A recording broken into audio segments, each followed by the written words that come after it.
Hey guys, welcome to a special episode of the Wolfswood. We have a special spoiler today from the Lannister Deluxe Box, Lions of Casterly Rock.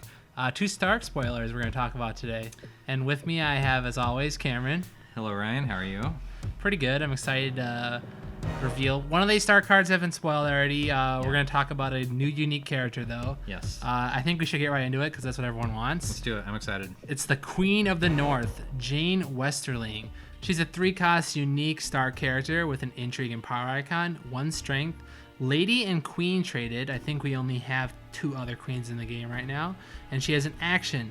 Kneel Jeyne Westerling to choose and stand a Stark King or Lord character. And just to clarify, we talked with FFG, the Lord character also has to be Stark. What do you think about this card? I think this card is pretty great. Of course, it's a 3-cost character, and that's vulnerable to first snow, but she's a lady, so that's good. She's going to be easy to play. She has good icons for Stark, and her action's really good. Stark loves their standing tech, and she's basically Seal the Hand as a character, more or less. I like her. I mean, if you are already running Seal in a Stark deck, I would probably take that out for her, because she's going to be easier to play with your reducers. Especially in, like, fealty. Yeah, and you also can stand her and possibly use her ability again via some other effect like Rob. So yeah, her being on the board is just a lot of it's a big tool to have at your disposal. What do you think? Really, really good. I think especially if you're not bannering, if you're just doing the straight Stark fealty, you don't need Seal of the Hand. This is it. So basically, you're getting a Seal of the Hand that can't be confiscated or getting rid of or gotten discarded by the Raiders, and it has 2 icons and 1 strength in case you desperately need those icons. I see very rarely you're not actually using this trigger though. Maybe you're trying to stop a tears you're worrying about, and she's gonna help you. But it's solid. What do you have a list you can pull up there of all the characters? Yeah. So I was just curious because I know that the 3-cost slot for Stark is kind of at least in my deck it's starting to fill up. But so obviously we have Arya Stark, who is kind of auto include. We've got the core Sansa, who some people play still, but I do prefer the newer one. Mm-hmm. Septa Mordain, who I think is pretty awesome. Summer, again, great card. Osha, I've seen some people play without her. I personally run one. And then, of course, you got Luwin, Old Nan, and the Bear Island Loyalist. So we already have a few solid options for the 3-costers. But I still see Jeyne making the cut and being a good one-of in pretty much most, if not all, Stark fealty decks. What's the list of King or Lords here? I think, we just have the King Rob, right? And then for Lords, we got both Robs. We have Ned. We have the Blackfish. Can you think of any others? Well, we also we'll put up a picture here. We also have. It got spoiled in one of the store brochures trying to sell the Lannister box, I believe it was, or was it one of the chapter? It was one of the chapter packs, where the Stark attachment that can make any Stark character a king, so she can stand anyone with that attachment. Right. So it kind of comes with that. I think attachment. It's called the Wolf King. Yeah. And it says that character does not. It's 2 gold, and that character does not kneel to attack on military challenges. Yeah, it's pretty solid. So yeah, a little synergy with that. Bran is also a Lord, but I don't see why you'd ever do that. No, as is Rickon.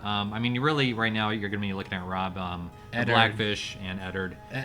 Setting Eddard is disgusting. Yeah, mostly Eddard. You're going to want to get that trigger off more than once, I think, ideally. But yeah, I really like this card. I like the flavor. Again, good icons, good ability. Really not much to complain about. I think the art's pretty amazing too. You can actually she's crying there, like saying goodbye to Rob. I'm assuming that's the last time she sees her before he heads off to the to see the phrase. But yeah, I don't think Stark is ever going to be or ever going to have a shortage on Lords either. So this card will definitely see some play for the rest of the game. Yeah, great card. All right, so the next card has already kind of been leaked or spoiled. It's been around online, but we're going to talk about it anyway. It's the second Stark card for the box. It's Last Hearth Scouts, 4-cost, non-unique character. It has a military and power icon with 4 strength, non-loyal, and has the House Umber trait. It also has forced reaction. After a character enters play during the challenges phase, kneel that character. Ryan, what do you think? It's a solid bullet for Lannister just to stop all their first snow ambushing shenanigans. The fact that it just crushes the hound is lovely. So yeah, like that hound you can't use twice. I think it's very, very niche. It's like it almost has a bullseye. There's other House of the Ambush, but it's very anti-Lannister. So I think this is a meta call, and even then you might only run one of. I mean, at the same time, it's that great 4-cost slot. It has a good like strength and cost 4 for ratio. 4 is really good. Good icons. Like actually, Stark has been missing this exact pairing of icons at that cost since the core, because at the core set we got that really crappy, non-kneeler who just had the military icon, the Warplaque guy. and we haven't had a normal Bicon army at the 4-cost slot since, and I've been really really waiting for something, just not exactly this, but just something that maybe fill that void that's been left. I really like this card. It's like you said, it's a good it's a silver bullet against Lannister. Works out okay against Martell too, with Harmon Oler, who's definitely going to be around. What's the cost slot that this is competing with right now? There's Jory, Cassell, Catelyn. If you're running the forecaster, which minstrels, if you're doing the Tully thing, there's room for this guy though. There certainly is room. Yeah. Because right now I think I tried 3 and 9 down to 2 because Jory's kind of just good because he never dies. Yeah. But this is solid, especially if you're going to see Lannister in the meta. Yeah, I would. When the box comes out too, when the box that this comes in, you're going to see a ton more Lannister. Yes. I have a sneaking suspicion that there's going to be a lot of ambush in that box with clansmen and such. Yep, I like it a lot, and I like that it's not limited. It's not like you have to kneel this guy to do it. It hits things like Sir Alistair and Deloria said. It doesn't have to just be ambush too. It also stops the Jumping Lions deck. Yep. So it like really hits Lannister hard. Any kind of effect where you can put a character into play. I mean, even like Olenna, right? When the Queen of Thorns. Yeah. If someone's I'm just saying. Yeah. Any kind of effect that bounces the character or puts a character into play temporarily. We have that new target event coming out where you can put a Blood Rider into play, right? Yeah. There's a lot of effects now where you can put a character into play. The dragons, you've been able to do that for a while. So this does quite a bit more than first impression, but. I think it's a great card. I think you should probably at least run 1, maybe 2, depending on your preference. But good card for Stark. I love the art. It looks like it's another Tomaz, and it's it definitely is. Yeah, great. I'm pretty sure I've seen it before, but I'm not sure. Yeah. Maybe a first edition card. Anytime I think about Game of Thrones and kind of, at least in the book sense, how the world should look, I always think about his style, and I just. That just screams Thrones to me. Both these arts are like a 9 or a 10. Yeah. I love the art. I think Stark continues to have the best art in the game. Probably. Yeah, I agree overall. I think they have the best looking cards too, like the whole package with the template and everything. Yeah. I honestly think for second edition at this point is blowing first edition out of the water for art. Oh, yeah. Like there's a few Rocky cards at the beginning, but it's been like solid A's and B's. Yep. Every now and. So yeah, 2 great cards for Stark in the Lanny box. Definitely going to give those Lannisters a headache, and we'll see play. What do you think? ×1. I'm gonna play ×1 right now. Just 1. 1 of each. Oh, 1 of each. Yeah. I don't think I can go 2 on the scouts because it's not every game they're gonna be on. They have decent icons, but you also need that ability. Like Jory, he's 1 less strength, but his ability is really good. Whereas these guys are he's very narrow-minded, but.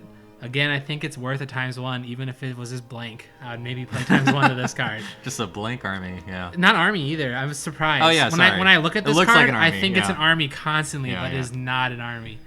Well, I guess the picture. I wonder if they'll ever do anything with House Umber, or if they'll just be one of those things where it's just like, yeah, it's cute. I think it's just going to be, it's cute. I think Bolton's going to be the one where they really try doing fun things with. Yeah. And maybe Karstarks, because they're kind of traitorish, and maybe they'll make... I don't know if they'll ever make Freys, possibly Stark, but they'll probably be mostly like Tully and Bolton's. Yeah, Tully too. Yeah, of course. Cool. Speaking of Stark, we have a special tournament coming up September 10th.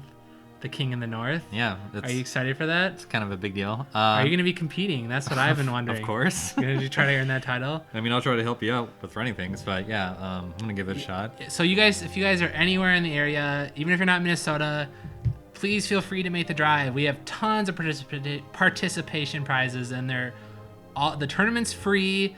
There's going to be a participation prize card. There's going to be a top 32. Yeah, pretty much all the all the swag is art from Diego Gisbert Lorenz. I pretty much butchered that name, I'm probably pretty sure, but his stuff is amazing. You'll recognize a lot of his art.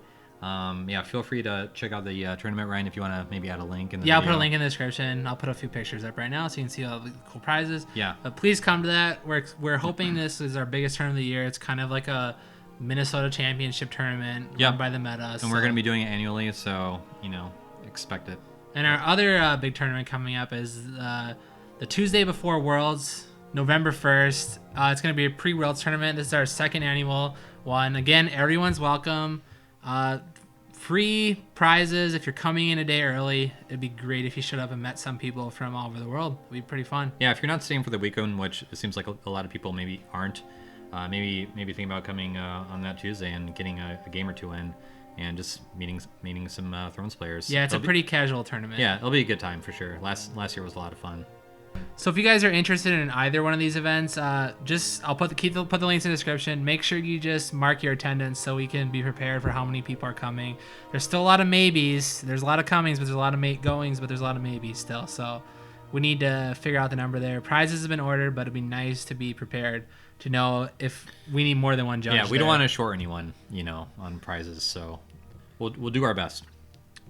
Thanks for watching, guys. We're gonna get some more spoilers more consistently from FFG now. This was the first set we got, so special thanks to Evan and FFG for hooking us up with these star cards. Great guy, Very good guy. Yeah, and he's actually in the melee of the Lord Commander final. Yeah, that video is up. We have a 4-player commentary, which is pretty crazy, and it turned out a lot better than I thought it would. Yeah. I was worried it was just gonna be a shit show. I thought it was gonna be too many cooks, actually. Too many cooks, yeah, for sure. Can spoil the broth. But yeah, well, that'll be in the description too. Check it out. It's a blast. A good commentary. It was a lot of fun. I'm glad we did it. Thanks for watching, guys. And don't forget, winter is coming. Bye. Bitch.